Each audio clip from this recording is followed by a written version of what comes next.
Buenas noches, bienvenidos a las 8:45 hoy día viernes. Es un gusto estar con ustedes para comentar de los hechos más relevantes ocurridos a lo largo de la semana. ¿No es así, doña Claudia Méndez Arriaza? Claro que es así. ¿Cómo lo voy a contradecir yo? ¿Verdad, Carmen Ortiz, que es así? Así es, así Estoy es. hablando con Toda la verdad, razón. puritita verdad, Pedro Trujillo. Pues no, alguien te tiene... En eso no lo podemos contradecir, en lo que acaba de decir. Vamos a hablar de los hechos más relevantes ocurridos a lo largo de la semana. ¿Y qué les parece si empezamos recordando a Roxana Valdetti?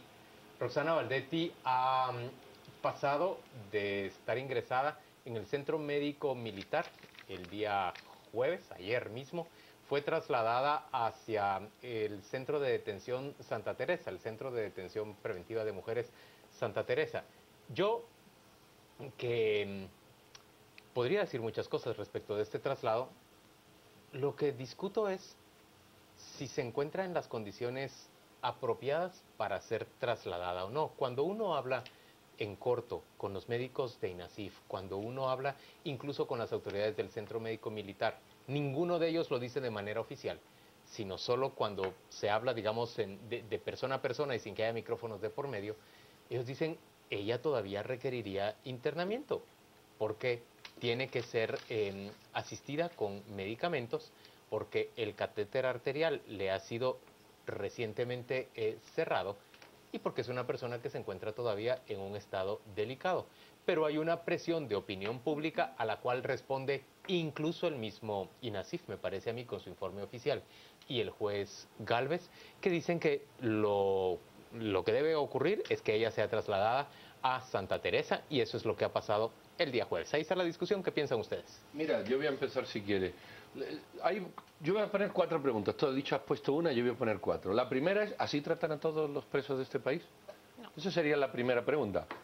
Que habría que plantearse. Si así tratan a todos, yo no tengo ningún inconveniente. Si no tratan así a todos, ya cabría un debate en otro sentido. Lo segundo es contradictorio a lo primero. No por ser ella hay que crucificarla. No, claro. Este país tiene una sed de venganza tan grande o una sed de justicia tan grande que se termina tornando venganza.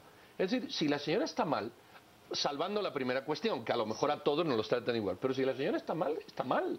Y si tiene que estar en un hospital 8 meses, tiene que estar 8 meses. Cualquier persona en prisión preventiva o definitiva, si se encuentra en mal estado de salud, debe recibir el tratamiento apropiado. Y ella no es distinta, lo que no hay es que crucificarla. Aquí hay una sed de justicia que se traduce en venganza, que es peligrosa. Lo tercero es que INASIF ha dado un dictamen, y bueno, si INASIF es el centro que que hemos creado, bueno, pues lo que diga INASIF tampoco hay que durarlo. Y lo último, que tú lo has señalado, el tema de la opinión pública. Mira, la opinión pública o lo que publica la opinión. La opinión pública...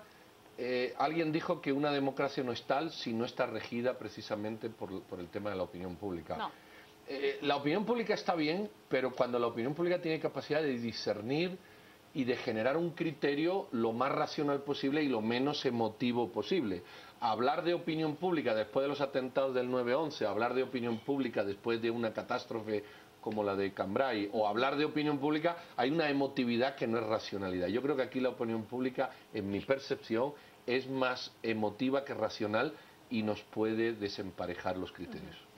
A mí, la primera pregunta de Pedro creo que es la clave para que uno pueda tener una opinión objetiva respecto de la situación tanto de Roxana Valdetti como de Otto Pérez Molina. La misma semana que Roxana Valdetti vuelve a Santa Teresa, referida del Centro Médico Militar, es la misma semana en la cual el juez Miguel Ángel Gálvez pide que se revisen por qué Otto Pérez Molina tiene acceso a determinada lista de aparatos y que se le rinda una explicación, y luego se ordena que se le retiren todos esos aparatos. El fondo del asunto acá no es a qué tiene derecho uno, a qué tiene derecho la otra, sino la igualdad. Porque si todos los prisioneros en este país tienen derecho a una televisión, si todos los prisioneros tienen derecho a tener una computadora para desarrollar una actividad intelectual, que dicho sea de paso, yo lo veo positivo, son personas que están encerradas, pero no por estar encerradas tienen que coartarse todas sus libertades, y sobre todo si lo que se están requiriendo es para su bienestar, para desarrollar sus horas y un ejercicio intelectual, es mucho mejor que eso. Pero la pregunta aquí de fondo y lo que nos molesta es el principio de igualdad. ¿Son todos los prisioneros tratados con la misma medida? Aquí nosotros vimos desfilar frente a nuestros ojos dos tratos dispares. Claudia Méndez Asensio y Roxana Valdetti. ¿De qué manera se le trató a una y de qué manera se le trató a otra? Y entonces yo creo que eso es lo que choca. Eso es lo que Pero choca. no solamente ese tipo de igualdad, creo yo, también la otra igualdad tiene que ver con el tratamiento que los mismos medios de comunicación han dado a ambos casos, a Roxana Valdetti y a Otto Pérez Molina. Y si se dan cuenta, parece ser que Roxana Valdetti es mejor vedette que Otto Pérez Molina y se pone más atención en qué beneficios tiene, cuántos días ha pasado en el hospital. Más Villana atractiva, favorita. digamos. Mi villano Porque favorito. si se dan cuenta, él fue recluido y después de eso no hubo tanto seguimiento, excepto creo que hubo una visita por parte de Contrapoder para ver en dónde él vivía y las condiciones. En la época y no en que me no van a tenía decir refri ni computador. que no tenía refri ni computadora, pero tampoco el señor vivía con lujos. No. Y uno se pone a ver cuando se presentan las fotos en donde vivía Roxana Valdetti, pues se miraba por lo menos un amoblado de sala, un colchón siempre tirado en el piso, pero inmediatamente se iba al detalle. Pero no solamente es el colchón tirado en el piso, es decir, se miraba como una cama. Miren, la ropa de cama es nueva, parece que acaba de ser comprada. Y en ese tipo de detalles que no se reparan en el caso de Otto Pérez Molina. Yo sí siento que ha habido un tratamiento diferenciado en el seguimiento quisquilloso que se ha dado a las condiciones de Roxana Valdetti en comparación con el seguimiento que se ha dado al caso de Otto Pérez. Miren, y ustedes están hablando, el argumento que mueven básicamente es el de la igualdad. Es decir, está siendo Roxana Valdetti y Otto Pérez tratado igual que el resto de los reos preventivos en Guatemala, ¿o no? Es mi argumento. Y yo ahí tengo una pregunta más que plantear. ¿Un expresidente y una ex vicepresidenta deben ser tratados en los mismos términos que los otros reos o merecen una condición especial por el hecho de haber sido gobernantes electos y también por el hecho de que las decisiones que tomaron pueden generar animosidad dentro de la población carcelaria que les ponga en un riesgo especial, digamos, por lo cual es aconsejable que se les ubique en unos separos especiales, distintos? Cuando yo hablo de igualdad me refiero a las mismas condiciones para todos, pero las leyes penitenciarias modernas, guatemaltecas y mundiales establecen claramente una diferenciación del perfil de los privados de libertad, de los prisioneros, como se le quiera llamar, como le guste a la gente llamarse.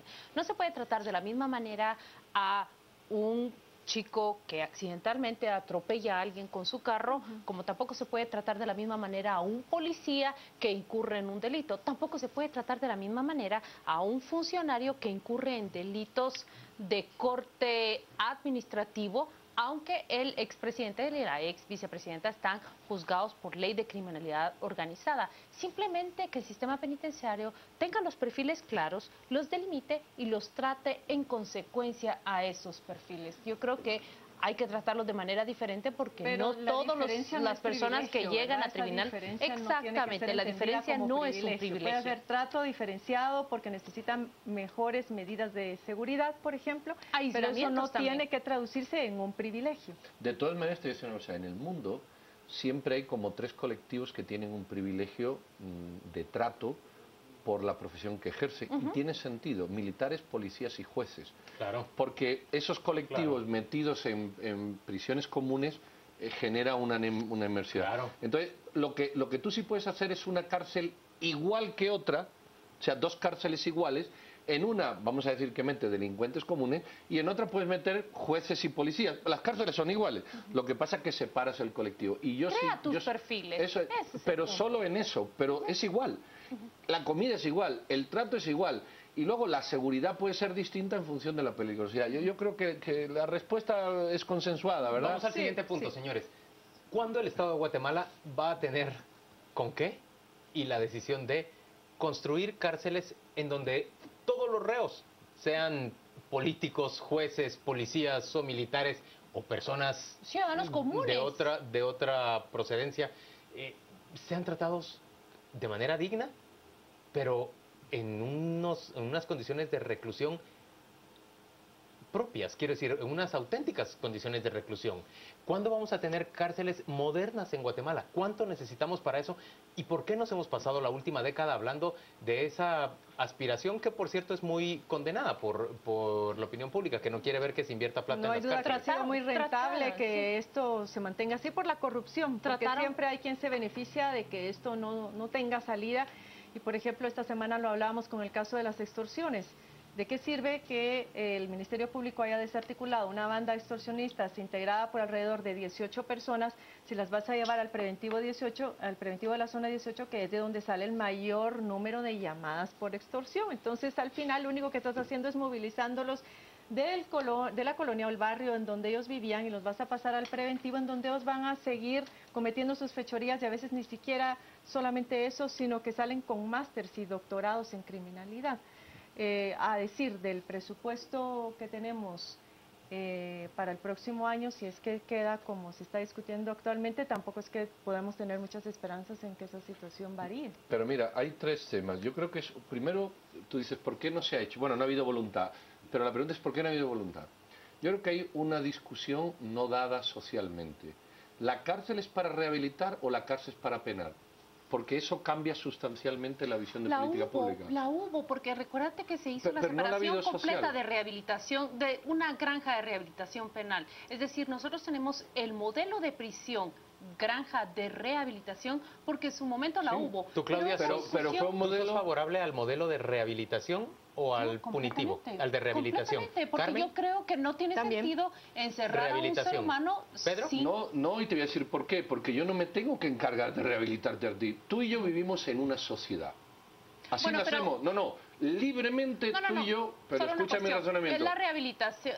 Solo te interrumpo por esto. Necesito saber, tú estás en desacuerdo que el Estado sea quien rehabilite, pero estás de acuerdo con el modelo de rehabilitación. No, yo no estoy con... es que no sé qué es el modelo de rehabilitación fuera de que el Estado rehabilite. Vamos a ver, tú y yo estamos libres en la sociedad. Ahorita estamos libres en la sociedad. Tú vulneras las normas que priman en una sociedad. Tú las vulneras porque a ti te da la gana o por las razones que sea. entonces vos querés cárcel Yo de no. puro castigo. No es castigo, es que si lo vemos como puro castigo se va. Entonces, la sociedad previamente ha dicho que cuando tú vulneras esas normas vas a estar 5 años en prisión. Estás 5 años encerrada en prisión. Encerrada en prisión no significa privada de todo lo demás. En esos 5 años tú puedes estudiar si quieres, yo no te quito. Pero no pretendas No que yo, tengo que yo sostenerlo contrate yo. a 5 funcionarios para que te eduque. ¿Tú quieres educarte? Edúcate en internet, edúcate a distancia. ¿Tú quieres leer? Tú puedes leer. ¿Tú quieres me das material? biblioteca, tiene que me dar- das biblioteca y me das acceso a internet. Yo en la cárcel, claro. ¿Por qué no? Pues Sí, perfecto, claro. me parece ¿Por qué Entonces, no? que está- Pero no pretenda, vamos a ver, pero es que son políticas públicas distintas, Sí, sí. cuidado. Sí, sí. No pretendas que yo genere un sistema para rehabilitarte a ti. Ahora, yo creo unas condiciones donde te privo de libertad y te pongo unas restricciones, que es el pacto social previo, pero fuera de eso, es más, si tú vas, y eso es lo que quería decir en el tercer punto, es que hay otras formas de penar. Hay otras formas de penar. Solo vemos la cárcel. Miren. Y la cárcel no es la única Pero yo forma creo de que penar. estamos entonces Está de el trabajo acuerdo. Hay comunitario. consenso. Señores, hay nos vamos a ir a la otras formas de pausa penar. comercial, pero vamos a volver, ya que está tan animada esta discusión, a responder una pregunta que Sandra Torres ya respondió. ¿Ustedes pondrían a trabajar a los reos adentro de las cárceles? Ya venimos.